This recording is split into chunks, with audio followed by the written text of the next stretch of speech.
जय मॉडल साथियों, मैं अरुण मेहता फिर से आपसे मुखातिब हूँ। पिछली बार हमने ये जब बताने की कोशिश की थी कि एक ट्रेनर की क्या क्या विशेषताएं होती हैं। आज जो एक विशेष टॉपिक है जिस पे हम लोग बात करेंगे और उसमें हाउ टू सेल, हम सेल कैसे करें। वो प्रोडक्ट चाहे कोई भी प्रोडक्ट हो, हम सब चाहते हैं कि प्रोडक्ट को सेल करना। तो आखिर प्रोडक्ट सेल कैसे करें। अब ये सेलिंग है क्या। जैसा कि हमने आपको बताया था कि सेलिंग तो एक प्रक्रिया है जिसमें हम कस्टमर को प्रोडक्ट देते हैं और कस्टमर हमें पेमेंट करते हैं। ये एक सेल्स की आम प्रक्रिया है जो पूरे विश्व में प्रचलित है। लेकिन इस दौरान आखिर क्या ऐसा होता है कि एक सेल्समैन जो होते हैं वो काफ़ी सफल होते हैं और अपने से ज़्यादा अधिक से अधिक उत्पाद या प्रोडक्ट्स को सेल कर लेते हैं, और कुछ होते हैं जो कि नहीं कर पाते हैं या कस्टमर हमें रिफ्यूज़ कर देते हैं। आखिर वो कौन सी बातें हैं, ये हमें समझनी होगी, क्योंकि सेल्स एक ऐसी प्रक्रिया है जो एक मार्केटिंग का पार्ट है। आप सब लोग जानते हैं मार्केटिंग तो अपने आप में बहुत ही वृहद सब्जेक्ट है जिसके अंदर सेलिंग आता है, और सेलिंग के अलावा डिस्ट्रीब्यूशन भी आती है, एडवर्टाइजिंग भी आती है, मार्केट रिसर्च भी आता है, किस तरह के प्रोडक्ट्स हैं मार्केट में, कंपटीशन किस तरह के हैं, प्राइसिंग क्या है, गवर्नमेंट की पॉलिसी और इकोनॉमी क्या है, कंपटीशन से मार्केट में कैसे, ये सारी चीज़ें मार्केटिंग में आती है। लेकिन हम आज सिर्फ सेलिंग की बात करने जा रहे हैं कि किसी प्रोडक्ट को कैसे सेल करें। दोस्तों, सेल करने के पहले मैं दो शब्द आपको बताऊंगा, एक चाहत और दूसरी जरूरत। आखिर इस जरूरत और चाहत दोनों अपने आप में महत्वपूर्ण है। ये सेलिंग की प्रक्रिया का एक महत्वपूर्ण पार्ट है। हम सेल्स करने के दौरान जब भी हम सेल्स की प्रक्रिया से गुजरते हैं तो हमें बहुत सारी चीजें पता चलती हैं कि हमारे कस्टमर की जरूरत क्या है और हमारे कस्टमर की चाहत क्या है। लेकिन आपको जानकर आश्चर्य होगा कि अधिक से अधिकतम लोग हम लोग कहाँ पे मिस करते हैं, वो है कि जरूरत तो जानते हैं लेकिन चाहत नहीं समझ पाते।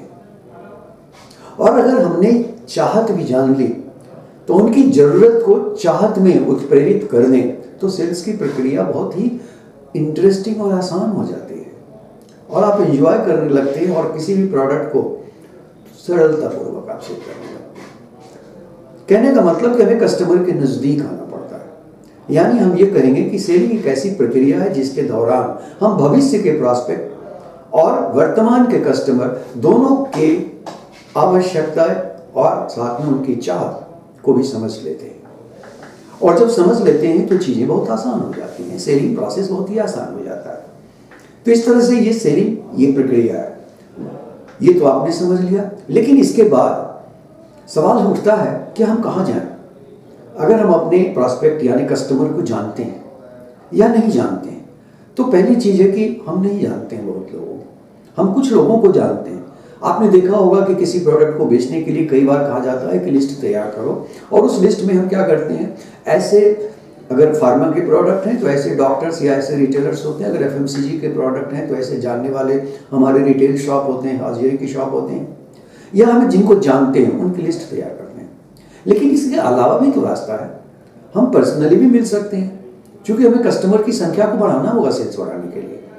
तो आखिर हम कस्टमर्स कहाँ से ढूंढें। जिन्हें हम जानते हैं वो तो ठीक है, जिन्हें हम नहीं जानते हैं आज के डेट में आप अपने परिचितों से उनके बारे में जानिए, आप उनकी प्रोफाइल के बारे में इंटरनेट से जानिए, ब्लॉग से जानिए, ट्विटर से जानिए, फेसबुक से जानिए। बहुत सारे रास्ते हैं जिनके द्वारा हम अपने कस्टमर्स की प्रोफाइल यानी उनकी डिटेल, उनके लाइकिंग, क्या वो पसंद करते हैं, नापसंद करते हैं, क्या उनके शौक हैं, किस तरह की चीज़ों का उपयोग करते हैं, उनकी लाइफ स्टाइल क्या है, उनका व्यक्तित्व क्या है, ये सारी चीज़ें हमें जानना पड़ेगा। और जब हम ये फीडबैक ले लेते हैं तो हमें कस्टमर के पास पहुंचने में आसानी होती है, क्योंकि कस्टमर से जब हम बात करने लगे होते हैं तो कस्टमर एहसास करते हैं इस चीज़ का कि हमें उनके बारे में बहुत सारी जानकारी है, और हर आदमी ये पसंद करता है कि आपके पास उनके बारे में जानकारी और आप क्या पसंद करते हो। अब आते हैं कि इसके बाद आपने तो ले तो लिया, लेकिन ये सारे लोगों से मिलने के बाद किस तरह की जानकारी आपको चाहिए। आखिर क्या क्या जानकारियां चाहिए? कम से कम मेरी समझ में जानकारियां तो बहुत सारी प्रोफाइल्स हो सकती हैं, लेकिन सेलिंग के प्रोसेस में 4 चीज जानना बहुत जरूरी है। पहली चीज ये कि आप ये जानने की कोशिश करें कि हमारे जो कस्टमर हैं वो कहाँ के हैं। वो किसी शहर में रहते हैं, किसी गांव में रहते हैं, किसी विशेष मेट्रो सिटी में रहते हैं, या फॉरेन में रहते हैं, या बिल्कुल सुदूर देहात में रहते हैं।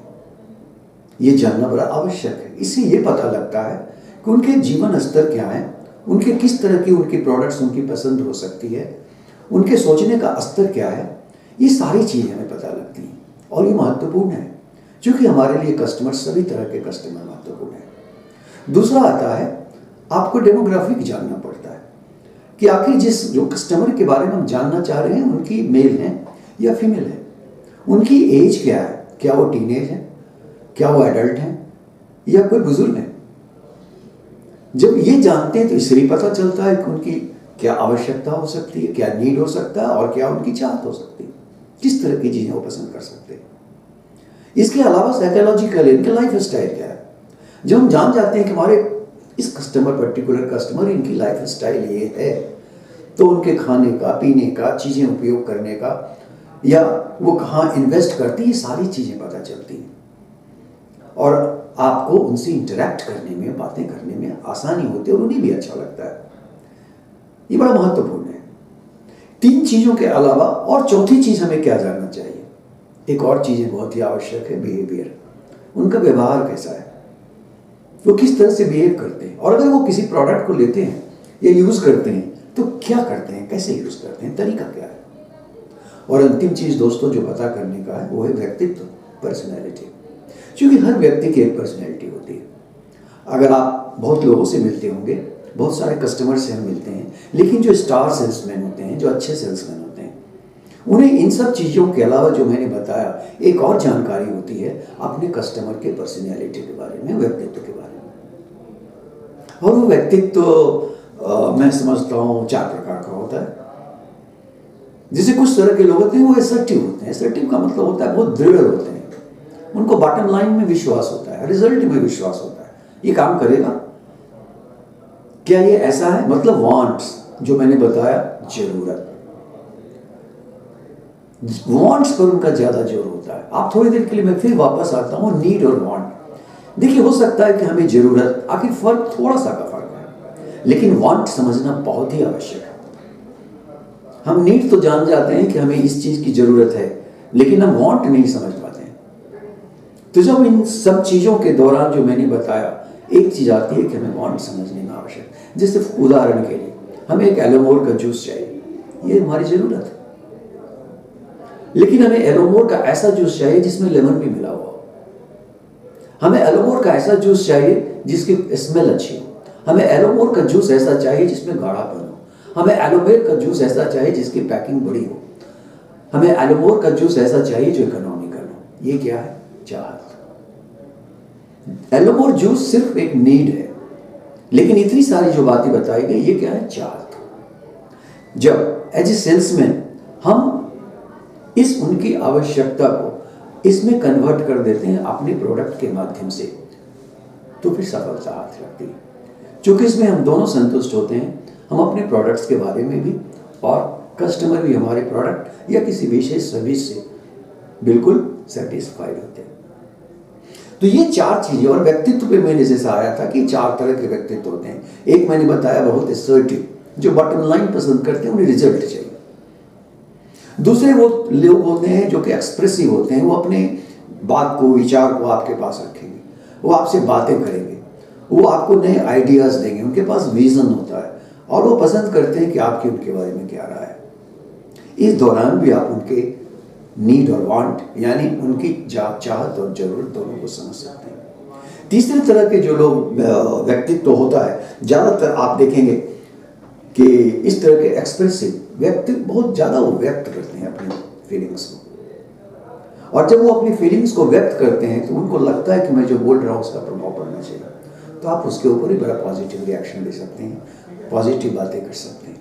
अगर ये 4 तरह के व्यक्तित्व के लोग, और लास्ट में एक और व्यक्तित्व होता है जिन्हें सिर्फ डेटा पर विश्वास होता है, फिगर, वो कहेंगे इसका सबूत किधर है, इसके टेस्टिमोनियल्स किधर हैं, इसका लिटरेचर दिखाइए, इसका रेफरेंस दिखाइए, कहाँ प्रयोग हुआ है, इसका कॉस्ट क्या है, ये अगर हम इतना खरीदेंगे तो कितना लाभ मुझे मिलेगा, आपके प्लान में क्या कमीशन है, ये सारी चीज़ें माने फैक्ट्स, फिगर और डेटा।